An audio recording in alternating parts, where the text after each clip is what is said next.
was not invented, marriage simply is. Marriage has been reserved as a sacred bond between a man and a woman across times, across cultures, and across very different religious beliefs. It is the very foundation of the family, and the family is the basic unit of society. And thus marriage is a personal relationship with public significance, and I believe we're right to recognise it in our laws. Now, despite marriage being based in accordance with millennia of lived experience, we are now facing the 16th attempt in the last 10 years to redefine it to mean something it has never meant. And it's been done in the names of rights and equality. Now, both words have been used by the same-sex lobby in a textbook propaganda campaign to convince people to support their cause. The term marriage equality is a masterpiece of sloganeering, even though it's got no basis in reality, because in 2008, the Federal Parliament removed legal discrimination between same-sex couples. And in fact, during that debate, some of us sought to include all interdependent relationships in the bill. These relationships are often non-sexual in nature, but they're based around shared love and shared lives. And the argument for that equality was rejected by the same-sex marriage lobby. They also rejected the equality case of religious or cultural traditions involving more than one spouse. So I believe, and I think it's crystal clear, this campaign is not about equality, but it's about personal desire and self-interest of a vocal minority.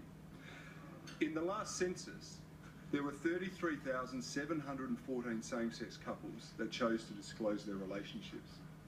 That's a very small group indeed. And we're told by the same-sex marriage advocates that 72% of those Australians support redefining marriage, and whilst they also seek to paint those who support the time-honoured traditional definition as offensive, we've been called bigots, we're told homophobes, or worse.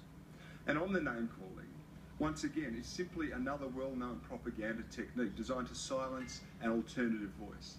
I believe it's crude, I think it smacks of hypocrisy and intolerance, but it is very effective in silencing many from sharing their view. Which takes me back to the polls. Many polls reflect a vastly different view from that espoused by the same-sex marriage lobby. By a margin of 3 to 1, Australians believe the right to marry includes the right to raise a family, and where possible, that child should be raised by both the mother and father. By a margin of 3 to 1, Australians think it is more important that a child should have a mum and a dad than that two men should have the right to marry and create a family.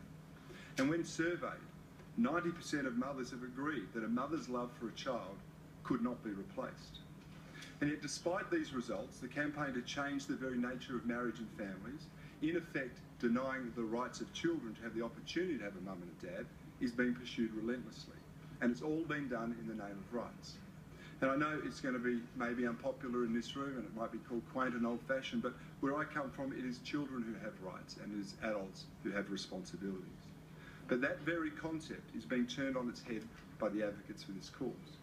Because if you grant the right to marry for same-sex couples, one logically cannot deny their right to a family, which immediately impacts the right of a child. And Professor Margaret Somerville wrote, "It is one matter for children not to know their genetic identity as a result of unintended circumstances. It is quite another matter to deliberately destroy children's links to their biological parents, and especially for society to be complicit in this destruction." Now, I cannot and I will not deny that some same-sex couples make much better parents than some married heterosexual couples. However, it doesn't change the general principle that the ideal is still being a child being raised by the married mother and father. It's a sentiment that 7 out of 10 Australians agree with. Now, I've always been of the view that what other countries do should not dictate Australia's self-determination. However, I do want to comment briefly on the recent decisions in Ireland and the USA. In the case of Ireland, the same